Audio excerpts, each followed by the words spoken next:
Our next guest is among a growing number of thoughtful individuals taking on the task of leading diversity initiatives in major organizations. Dionne Mack is the Chief Diversity Officer of the Institute for Professional Excellence in Coaching, an international organization that certifies skilled coaches. She is a seasoned executive and HR specialist who has spent 25 years integrating her skills and knowledge throughout highly complex multinational corporations.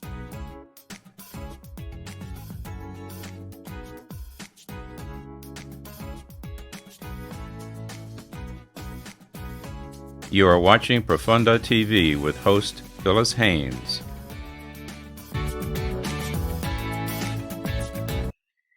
Dionne, it is a pleasure to have you on the program. How are you? I am doing very well, thank you. And it is my honor to be here with you, Phyllis. So thank you so much for the time and the invitation and the space. From my perspective, anyone doing the diversity work is really on the front lines of our world right now. People think it's just a corporate endeavor, a new title, but I know from experience that it's a challenging job. Am I correct in that? Absolutely. And I would say it's, of course, it depends on who's in the job and where are they in the job. But I know for me, for example, at IPEC, I became familiar with IPEC first as a student. And in that time frame, when I was a student, there was the whole eruption of the pandemic and then the George Floyd murder and all that came from that. And so as a result of that, I started doing some work with the CEO at IPEC when she learned that, I have a background in D&I. And I joined the organization as Chief Diversity Officer. So, that was May or so of last year, right? I joined as Chief Diversity Officer in March of this year. And even in having those conversations, I had to highlight, look, this is a whole lot more than just someone who has the title of Chief Diversity Officer and we talk about diversity, or but what do we do to make sure that our curriculum is inclusive? So for me in this role, it is very, holistic in the sense that there's the thought, around IPEC's position as an inclusive organization overall. So as an employer, what are we doing to examine and be intentional about creating an inclusive work environment, about ensuring that all of our employees and workers, and I'm using that term intentionally because it's not just about who's on our payroll as a W-2 employee, but also, our independent contractors, different partners that we engage with, ensuring that they have a positive work experience, right? Integrating strategies into how do we enhance the diversity of our teams? How do we ensure that there's equity in the overall employee experience? And then to, make sure that we're leading in a way where it honors the humanity of everyone that we're engaging with. So that's from the employer perspective. That's just one element of it. Then we're a coach training institution. So what are we doing to ensure that we're training up culturally conscious and agile coaches? So looking at our curriculum on a regular basis and all of the other learning offerings that we have. Then there is the IPEC community, which is about 25,000 people deep, all of our graduates and current students and prospective students. So are we engaging with everyone? Does everyone see a place and space for themselves? Are we recognizing, celebrating, and leveraging the vast diversity of our community? So there's that, and then are we doing it in a way where everyone sees a space for themselves and for the different identities that they hold dear, right? And then there's the coaching industry overall and thinking about equity and access and inclusion and relevance. So to me, that Chief Diversity Officer role is thinking about all of those things all the time. I don't know if there's enough hours in a day, but it's a lot. It's an enormous job that you've taken on as Chief Diversity Officer. I want to take a finer point to the question I'm asking, which Mhm. is that in the day-to-day work, and not necessarily just with IPAC, the diversity officer is a person. The Mhm. diversity officer herself has to face the issues as well. Mhm. So, is that in any way challenging? Do you have to hold back, reduce your viewpoints, shy away from controversial issues? How Mhm. do you gauge what's the way you are going to operate as the officer in the Mhm. organization? That's a great question. And I have to say, so traditionally, yes, I have had to, and I think there's always an element of balance of, there's Dionne, the Black woman, and then there's Dionne, the employee of IPEC and representative of this organization. And I want to be as authentic to who I am, but we all know there's a time and a place for everything. I will say, though, that I have found being at IPEC, they're an organization whose mission is to raise the consciousness of the world, one person at a time. So everything about who they are and what they do is around awareness of our energy, of everyone and everything's interconnectedness. So I don't have to shy away from the difficult conversations. In fact, I find myself having conversations and I walk away from them and say, did I just say that? What in the world did I just do? Am I about to get fired? Because I just said some very out there things. They welcome those conversations and then we think about them and we examine them. So um, That's I powerful. don't know that that comes true in every organization, right? When I worked in other industries, I absolutely had to say, okay, Dionne, change takes time. Everyone's in a different place. You have to meet folks where they are. Is this a work appropriate conversation? And to me, sometimes I'm like, well, yeah, absolutely it is because work is comprised of people, and these are things that are impacting people. Yeah, but is it gonna derail the work? And so I don't find that I have those conversations, those thoughts, or those barriers as much being in IPEC, but that's not your typical organization for sure. Your organization represents thousands of coaches, as I understand it. Mm-hmm. Has the industry of coaching gotten more acceptance and more widespread usage in your view? Coaching is one of the fastest growing industries in the world right now, for sure. And I think that that is an awesome thing, right? It's the whole intention of coaching is to help people come to realize their fullest potential, right? So that within itself is amazing. And I love the growth. It's also an unregulated industry right now. Um, and so when you say coach, I can wake up today and just say, well, I think I have a great knack for helping people to give them good advice and what have you. So I'm going to put a shingle out and I'm a coach. Um, and I'm not knocking that for sure. I would say though that, and it's an industry like any other health related or well-being industry, there's a natural or inherent penchant towards service to others, which is beautiful. At the same time, though, it's just like when you think about healthcare, there are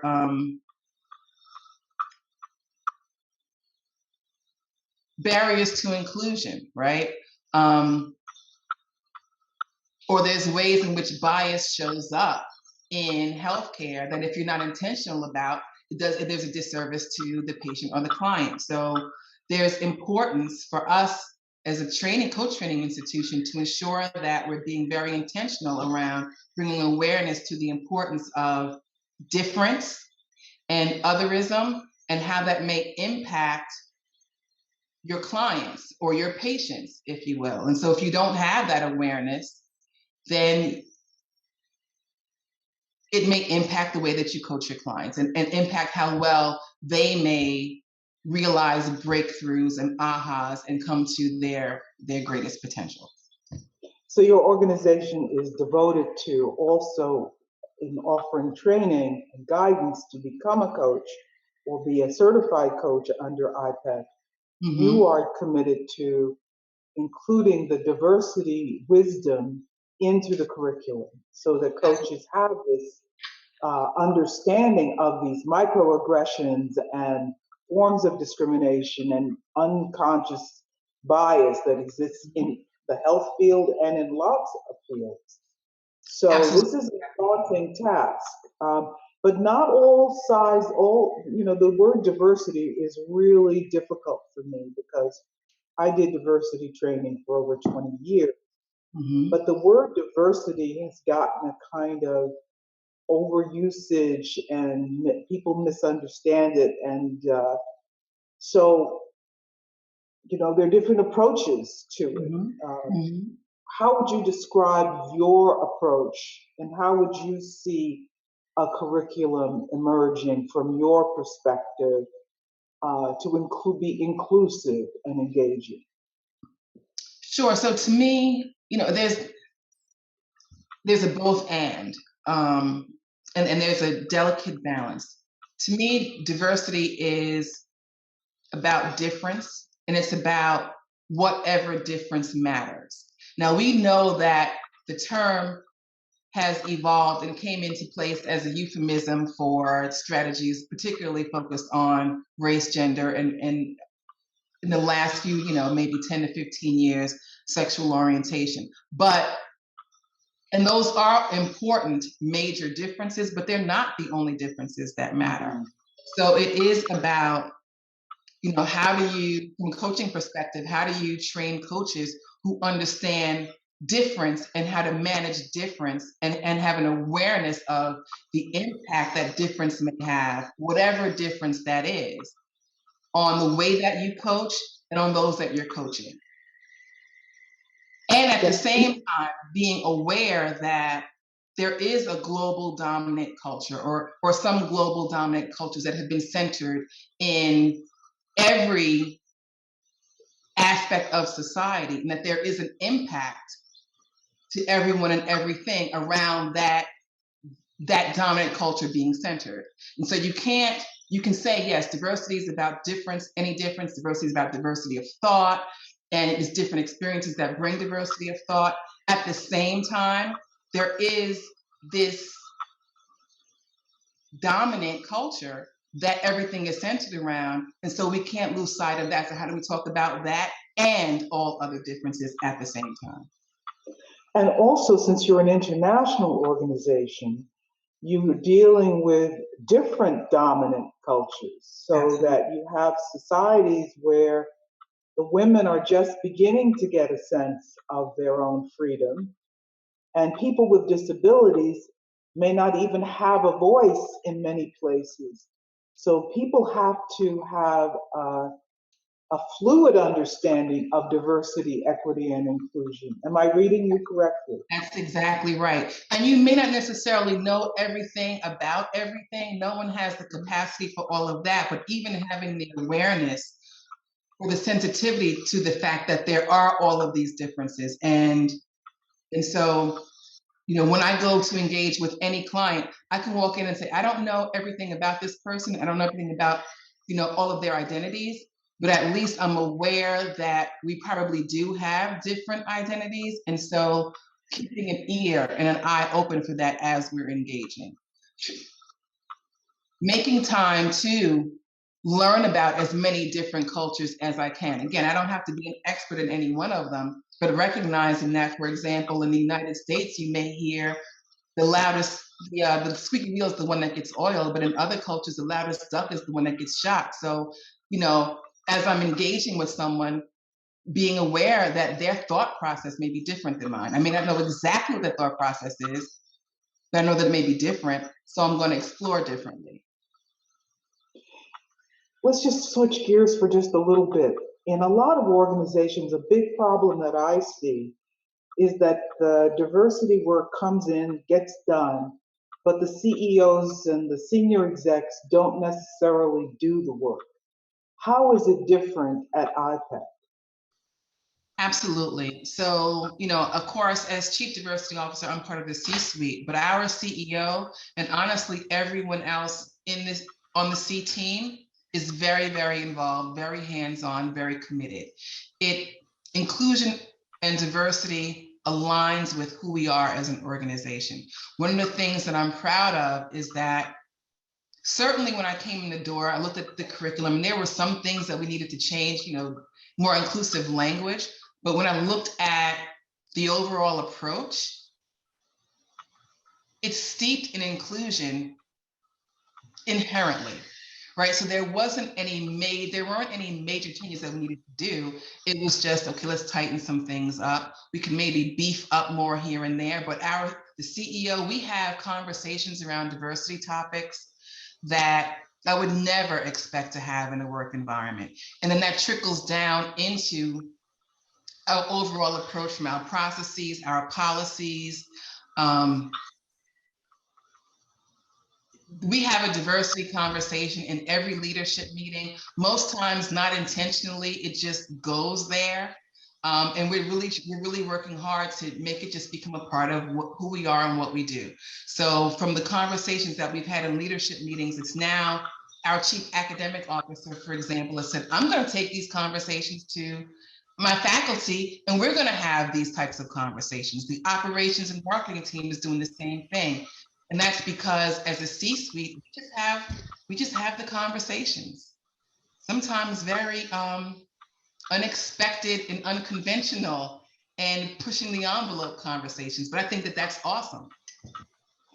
So let's talk about Dionne Mack. Let's find out what really, not how you got to this work, because you've told the story of how you became the Chief Diversity Officer, what the journey was, but what drove you in your life to now end up in this field? What are the stories you can tell about your own life, your own experiences as a Black American living here now? So, and I'll probably have to tell the story at a different time when we have more time. How I actually landed in the work was by chance, but not by chance. But diversity, inclusion, and equity work aligns with what I believe is my purpose. My family, particularly my paternal grandmother, was very, very involved civically, very involved with racial equity work and education. And I think I probably inherited that from her. So I've always had very strong feelings about equality, and particularly racial equality, and very specifically equality for Black Americans. I'll be honest about that. I mean, I feel it's important for everyone, but if I had to prioritize, I'm just going to be honest. Racial equality is very important to me. And so I started my career doing discrimination investigations in a government environment, and then went into D&I work in academia, and then just kind of progressed, went into corporate America, and then moved up in the D&I space. And it just aligns with who I am and with what's important to me. I want to make a difference in the world, and I think the greatest way to do that is by bringing more equality to everyone. And I've always felt like the greatest way of doing that, or to have the greatest impact, would be to do that in a corporate environment. I feel like if I can impact the work experience for 10 people, and if I can make 10 leaders more inclusive, they will create a better experience for their teams, and those team members will create it. Just kind of goes out exponentially based off of the web of everyone's connections. And then I came to IPEC, and I just feel even more hopeful about the work, because now when I look at their philosophy and methodology, if I can bring that into corporate spaces and into the coaching industry, that just helps to raise the consciousness of the world, which is their mission, which aligns That with mine. that's a genuine motivation that you have. That is, I think the sadness is that there are so many great people who still are experiencing doors closed, their ideas aren't getting heard. There's an enormous potential out there in the universe. So coaches, in my view, are well positioned to be the catalysts for change, because those people are the secret to our success as humanity. So every time a door is closed on someone, people don't get through, we're limiting the whole possible progress of the planet. That Yes. child who's in a wheelchair, whose wheelchair doesn't fit through the door, is being blocked. Her brilliance is being blocked. It's not just the wheelchair that's being blocked. So this work takes on a whole dimension of not saving the world, of making the world a better place. Yeah, yes. So we share that. We share that, Dionne. But I'm still wanting to go a little bit further. So you talk about your grandmother. My father and mother were both from the South, and they experienced a lot of discrimination. So they raised me with a real consciousness about the importance of voting and really standing up for humanity. I have a feeling you had a similar experience, that your grandmother instilled in you a consciousness, as you said, about the world. Did she herself have experiences that shaped her into who she was? Oh, absolutely. I would say, and that holds true probably for all of my grandparents, but I was speaking specifically about my paternal grandmother. She was from the South, South Carolina, and you know, she started school late because they wanted to have her and her siblings and her cousins kind of, a couple of years apart, but she was a little older. So it was like, well, you start school when the rest of them start school or what have you. And when she graduated high school, she wanted to go to college. She worked. It was interesting. She told me this story. There were two white men, South Carolina, who had their own beauty school and beauty shop. And they took her under their wing, teaching her like the chemistry side of it and how do you make the different products and what have you. And she worked with them to pay for her way through school. So her undergrad, her grad, and she went as far as ABD. ABD, all but her dissertation, yes, working on her PhD. She went as far as everything but her dissertation. And she worked in education, so she was the head of the science department in the school that she worked in. And wow, because she was the first Black teacher in her county with integrated classrooms, and so she talked about all of that with me, and she was very committed to uplifting the Black community, but also recognizing that you have to work with others in order to do that. And I try to make sure that I bring that to the work. While on one hand, and it depends on who you are and what day you happen to run into me, but sometimes you might look at me and think, well, she's just totally focused on, her, Dionne's focused on her community or her identities. But I know that we are all one and we all are all connected, and we didn't get here by ourselves, and we're not going to get to the ideal state by ourselves either. Well, thank you, Dionne, for a very fine look into IPEC and into your mission. I deeply appreciate the time with you, and I look forward to future conversations with you. Thank you so much.